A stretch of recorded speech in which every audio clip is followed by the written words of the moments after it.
राधे राधे। जय भोलेनाथ। माता वैभव लक्ष्मी की कृपा आप पर हमेशा बनी रहे। आज हम एक कहानी सुनेंगे कि कैसे माता वैभव लक्ष्मी की कृपा से एक चोर का हृदय परिवर्तन हो गया। राजनगर में राजनाथ नामक एक चोर रहता था। हालांकि वह चोर था, किंतु इस रूप में उसे कोई नहीं जानता था। सभी उसे सीधा व सज्जन व्यक्ति समझते थे। अपने इस सादे रूप को बनाए रखने के लिए उसने दर्जी का पेशा बनाया हुआ था। गली मोहल्ले में वह सभी के सुख दुख में काम आता था। दिन हो या रात वह हर किसी की मदद को तत्पर रहता।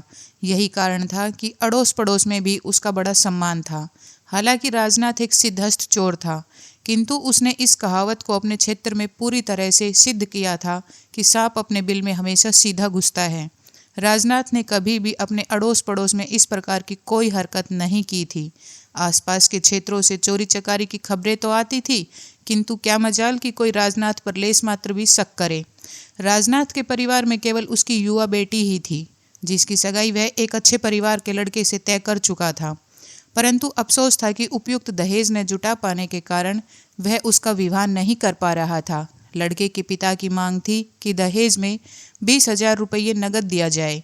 राजनाथ चाहता तो इनकार कर सकता था, किंतु लड़का काबिल, अच्छा और पढ़ा लिखा था, कमाता भी अच्छा था। इसलिए राजनाथ इस रिश्ते को तोड़ना नहीं चाहता था। यही कारण था कि जैसे जैसे विवाह की तिथि करीब आती जा रही थी, उसकी चिंताएं भी बढ़ती जा रही थी। अब तो विवाह में कुछ ही दिन शेष थे। दहेज की रकम उसे विवाह से कुछ दिन पूर्व तिलक समारोह पर देनी थी। उसकी चिंता बढ़ने का यही कारण था कि इस सारे आयोजन में समय बहुत ही कम बचा था। ऐसा नहीं था कि राजनाथ इस रकम को जुटाने के लिए प्रयास नहीं कर रहा था। पिछले कई दिनों से वह नियम से रात को जा रहा था, किंतु इत्तेफाक से कोई मोटा दांव नहीं लगा था। एक रात जब वह घर से निकला तो उसने पक्का निर्णय कर लिया कि आज तो कुछ न कुछ करके ही छोड़ेगा। इस समय उसके मन में इस बात का कोई भय नहीं था कि वह पकड़ा जाएगा। भय था तो केवल यही कि यदि आज भी वह कोई मोटा हाथ न मार सका तो उसकी इज्जत धूल में मिल जाएगी।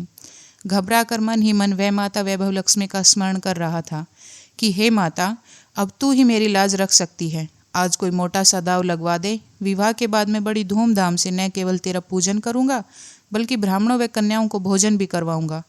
ऐसी बात नहीं थी कि अब संकट पड़ने पर भी वह माता वैभव लक्ष्मी का स्मरण कर रहा था। एक चोर होने के बावजूद भी वह माता वैभव लक्ष्मी का पक्का भक्त था और प्रत्येक शुक्रवार को नियम और विधि पूर्वक माता वैभव लक्ष्मी का व्रत व पूजन किया करता था।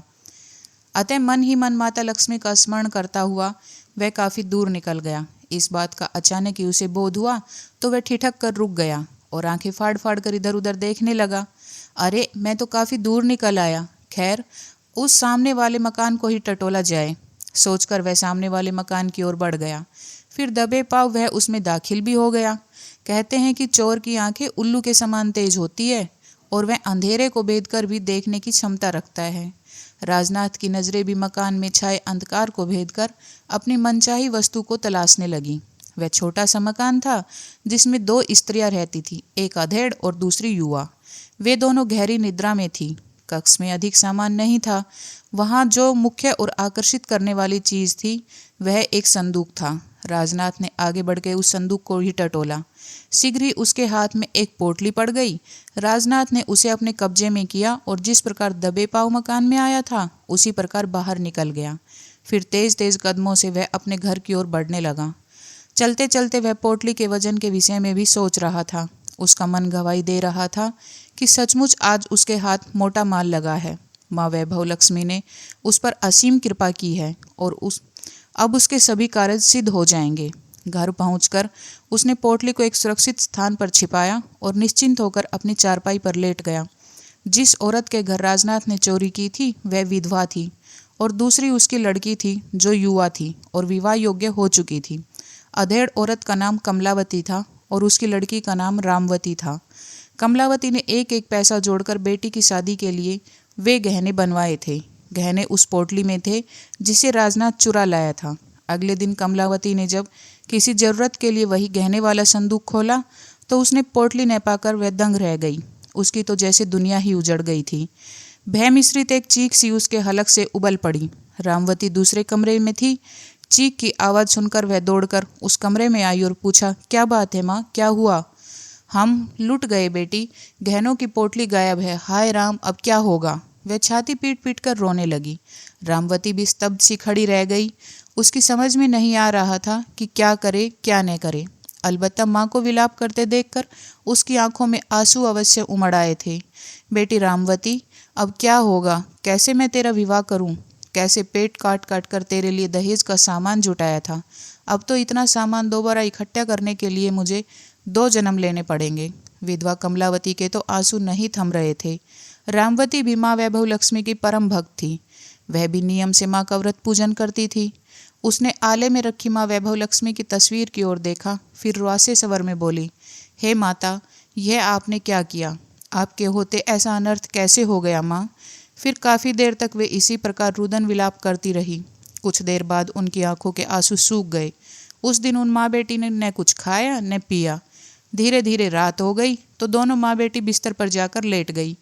नींद दोनों की आंखों से गायब थी। कमला तो गुमसुम सी हो गई थी, मगर रामवती मन ही मन सुबह से ही माँ वैभव लक्ष्मी का स्मरण कर रही थी। दूसरे दिन राजनाथ न जाने किन कामों में व्यस्त रहा। रात को वह बिस्तर पर लेटा तो लेटते ही उसे नींद आ गई और कुछ ही देर बाद स्वप्न में माता वैभव लक्ष्मी ने उसे दर्शन दिए और धिक्कारते हुए बोली, राजनाथ, मेरा भक्त होते हुए भी तूने इतना घिनौना काम किया। जिसके गहने तू चुरा लाया है वह मेरी परम भक्त है। उसकी विधवा माँ ने एक एक पाई जोड़ करके वे गहने उसके विवाह के लिए इकट्ठा किए थे। मैं क्या करूँ माँ? मैं भी तो अपनी बेटी का विवाह करना चाहता हूँ। मुझे अपनी बेटी की चिंता है, मगर मेरे मन में यह ख्याल नहीं आया कि रामवती की माँ विधवा अबला है और बड़ी कठिनाई से उसने यह धन एकत्र किया था, जबकि तू मर्द है और चाहे तो मेहनत करके इससे अधिक धन एकत्र कर सकता है। मुझे क्षमा कर दो माँ। राजनाथ सोते सोते गिड़गिड़ाया, यह तो मुझसे बड़ी भूल हो गई, मगर हे भगवती, हे जगदम्बे, अब तुम ही मुझे रास्ता सुझाओ कि मैं क्या करूं। तो सुन, इसी समय जाकर गहनों की वह पोटली कमलावती को दे आ और अपने किए की क्षमा मांग, अन्यथा तेरा बेड़ा गर्क कर दूंगी। इधर सौपन पूरा हुआ और उधर राजनाथ हड़बड़ाकर उठ बैठा। आंखें फाड़कर पागलों की भांति वह इधर उधर देखने लगा। पसीने से उसका शरीर भीग चुका था। उसने इधर उधर देखा, कहीं कोई नहीं था। उसके बराबर में पड़ी चारपाई पर उसकी बेटी शांत भाव से सो रही थी। वह उठा और चोरी की वह पोटली उठाकर चुपचाप कमलावती के घर की ओर चल दिया। दरवाजे पर दस्तक की आवाज़ सुनकर कमलावती ने उठकर दरवाजा खोला और वहां खड़े राजनाथ को देखकर तनिक आश्चर्य से भरकर बोली, कौन हो भाई? इतनी रात गए यहाँ क्या लेने आए हो? मैं तुमसे माफ़ी मांगने आया हूँ बहन। राजनाथ की आंखों में आंसू आ गए। मैं तुम्हारा अपराधी हूँ, मुझे क्षमा कर दो। अरे भाई, मैं तो वैसे ही दुखिया हूँ, क्यों मुझसे मजाक कर रहे हो?